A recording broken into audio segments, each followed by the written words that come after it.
If this was the soldier whose wife accidentally blew his brains out during the escape attempt, why wasn't it noted in the regimental history? I was puzzled by the contradiction, but proud of myself for having figured out what Edward Rowe Snow had not, namely the name of that unlucky lieutenant and his plucky young bride. Whenever I visited George's Island, I would point to that monument and Lieutenant Kinsey's name and tell people this was the man who was married to the woman who became known as the Lady in Black. In the meantime, I continued to collect every bit of information I could find on George's Island, from annual reports to newspaper articles to master plans and all the rest. One story I found from the Boston Herald in 1957 turned the story in a different direction.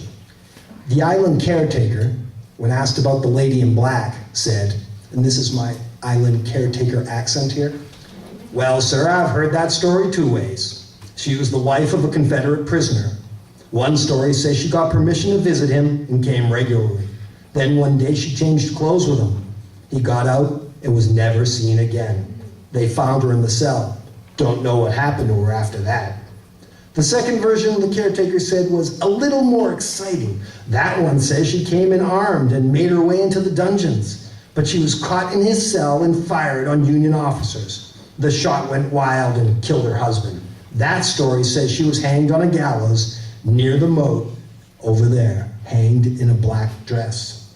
That part seemed familiar enough, but why, if Lieutenant Kinsey was killed by an errant gunshot fired by his wife, didn't the official regimental history list that? Why did it have him as having died from sickness? It was difficult to reconcile, but it didn't stop me from telling anyone who would listen that the name of the unfortunate, unintended victim of the woman who became known as the Lady in Black was inscribed on that stone outside the walls of Fort Warren.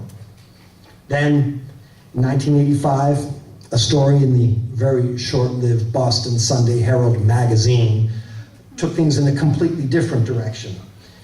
Part of it said that the name of that unlucky lieutenant was Samuel Lanier.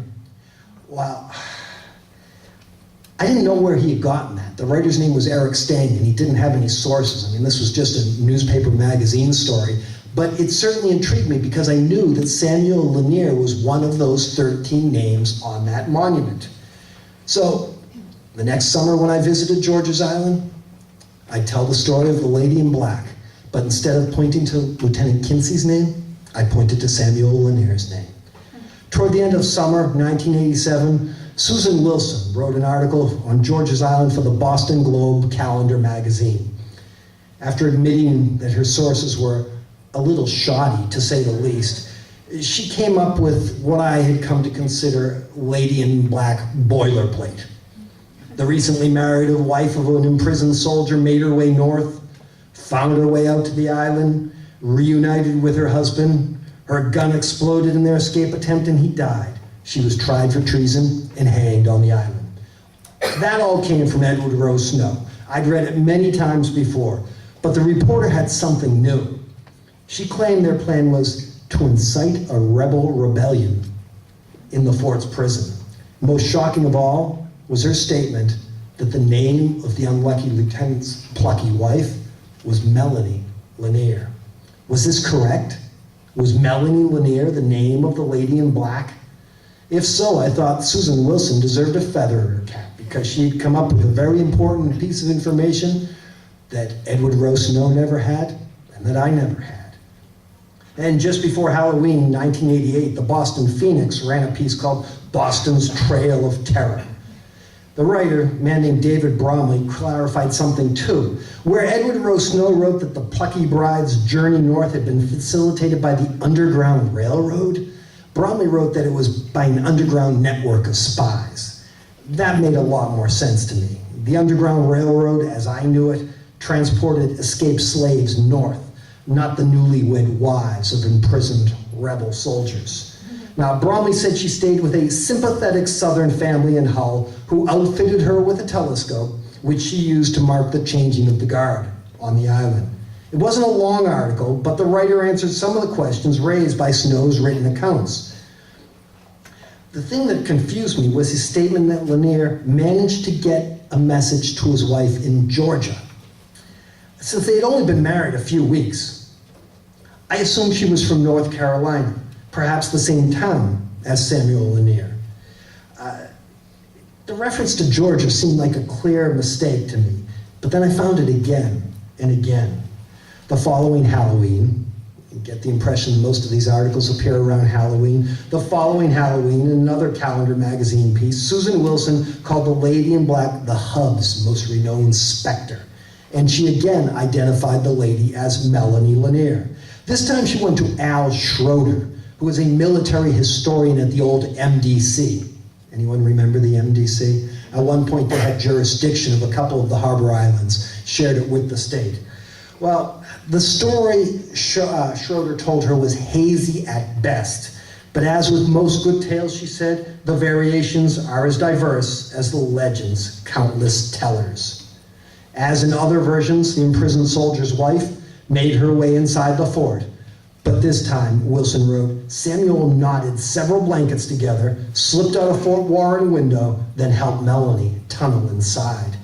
She also said that Melanie Lanier and her husband, Samuel, hailed from Crawfordville, Georgia, and he was imprisoned in 1864. 6 years later, Halloween 1995, the Improper Bostonian ran a piece called New England's Most Haunted, where they claimed that on February 2nd, 1862, Mrs. Lanier, wearing a sleek black number, was hanged at the fort, and ever since her airy presence has been felt on George's Island. Putting it all together, I knew the soldier was named Samuel Lanier. He was a member of the 10th North Carolina State Troops. His wife's name was Melanie, and she was executed on February 2nd, 1862, the day after her husband was killed when her pistol exploded in the escape attempt. But when I juxtaposed the various accounts, I realized that the Globe claimed that Samuel Lanier was imprisoned in 1864, while the Improper Bostonian gave an exact day and month in 1862. Now, around this time, I went to examine the papers of Edward Rowe Snow at the Mugar Library at Boston University. I found a couple of interesting things, namely a file called Fort Warren and another file called The Lady in Black. Now, I also found a carbon copy of a typewritten note to a Waltham man. In August 1971, Snow sent him a 2-line note that read, Dear Mr. Rochotka, you are recorded as having seen the Lady in Black. Would you kindly send me the details? Sincerely, Edward Rowe Snow. A transcription of handwritten notes taken during a 1963 phone call by a Middleborough man to Snow during an appearance on WBZ radio, telling how when he was stationed on George's Island during World War I, while practicing his trombone one day, he saw the Lady in Black, or at least he thought he did. There was a letter from a 1968 letter from a philosophy professor at BU informing Mr. Snow that he and his family had seen the Lady in Black, or at least he thought they had. The professor acknowledged that it could have been the result of sunlight hitting the casement windows at precisely the right angle to produce the illusion of having seen her. A sheet of paper with 4 typewritten lines announced the last time the Lady in Black manifested herself in any way at Fort Warren was in the presence of Henry Larson, quartermaster aboard the ferry Boston Belle. Above are scribbled the words, Ruth has nothing on this, and below it declares, Blanche says this was 1954 or 1955.